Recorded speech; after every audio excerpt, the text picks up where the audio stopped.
Bangladesh police এবং বাংলাদেশ সেনাবাহিনী দুইটি ভিন্ন নিরাপত্তা বাহিনী হলেও উভয়ের ভূমিকা অত্যন্ত গুরুত্বপূর্ণ।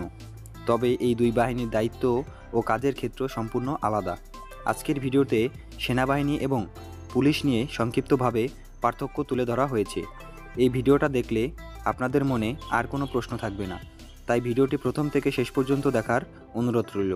বাংলাদেশ পুলিশের প্রধান দায়িত্ব বা কাজ হলো আইনশৃঙ্খলা রক্ষা এবং জনগণের সুরক্ষা। পুলিশের কাজের মধ্যে উল্লেখযোগ্য 7টি কার্যক্রম রয়েছে, যেমন নাম্বার 1, অপরাধ প্রতিরোধ ও তদন্ত। পুলিশ অপরাধের ঘটনা তদন্ত করে এবং অপরাধীকে গ্রেপ্তার করে। এছাড়া অপরাধ প্রতিরোধের জন্য বিভিন্ন সচেতনমূলক কার্যক্রম পরিচালনা করে। নাম্বার 2, আইনশৃঙ্খলা রক্ষা। পুলিশ সমাজে শান্তি বজায় রাখে এবং আইন ভঙ্গকারীদের বিরুদ্ধে ব্যবস্থা নেয়। নাম্বার 3, ট্রাফিক নিয়ন্ত্রণ। সড়ক দুর্ঘটনা রোধ এবং যানজট কমানোর জন্য ট্রাফিক পুলিশের মাধ্যমে ট্রাফিক নিয়ন্ত্রণ করে থাকে। নাম্বার 4, জননিরাপত্তা। পুলিশের প্রধান কাজ হচ্ছে জনগণের নিরাপত্তা নিশ্চিত করা। তারা বিশেষ অভিযান এবং নজরদারি চালিয়ে অপরাধীদের আটক করে এবং জনসাধারণকে নিরাপদ রাখে। নাম্বার 5, বিক্ষোভ ও প্রতিবাদ মোকাবেলা। পুলিশ সাধারণত আইনসিদ্ধ প্রতিবাদ এবং বিক্ষোভে সহিংস হতে বাধা দেয় এবং পরিস্থিতি শান্ত করার জন্য কাজ করে। নাম্বার 6, ভিভিআইপি নিরাপত্তা। সরকারি কর্মকর্তা, রাজনৈতিক নেতা, বিদেশি অতিথি বা অন্য গুরুত্বপূর্ণ ব্যক্তিদের নিরাপত্তা প্রদান করে থাকে পুলিশ। নাম্বার 7, সামাজিক সেবা।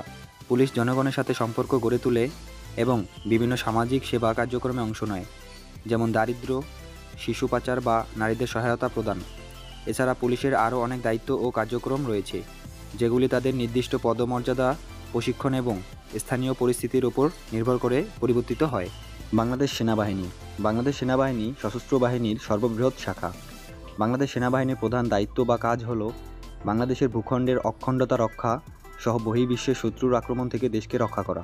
সেনাবাহিনীর কাজের মধ্যে উল্লেখযোগ্য 5টি কার্যক্রম রয়েছে, যেমন নাম্বার 1, জাতীয় নিরাপত্তা নিশ্চিতকরণ। দেশের ভৌগোলিক সীমান্ত রক্ষা করা, শত্রু আক্রমণের বিরুদ্ধে প্রতিরক্ষা গড়ে তোলা, যুদ্ধকালীন সময়ে সম্মুখ যুদ্ধে অংশ নেওয়া।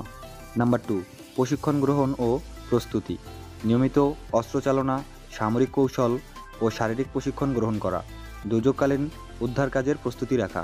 নাম্বার 3, অভ্যন্তরীণ দায়িত্ব।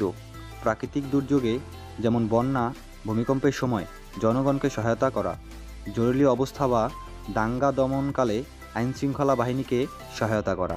নাম্বার 4, জাতিসংঘ শান্তিরক্ষা মিশনে অংশগ্রহণ।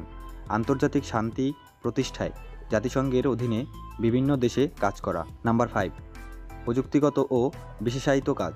রেডিও অপারেশন, ইঞ্জিনিয়ারিং, মেডিকেল সহায়তা, গোপন তথ্য সংগ্রহ ও বিশ্লেষণ ইত্যাদি কাজেও সৈনিকরা নিয়োজিত থাকে। সৈনিকদের কাজ কঠিন, শৃঙ্খলাবদ্ধ এবং দেশপ্রেমে উজ্জীবিত। তারা দেশের জন্য সর্বোচ্চ ত্যাগ স্বীকার করতে প্রস্তুত থাকে।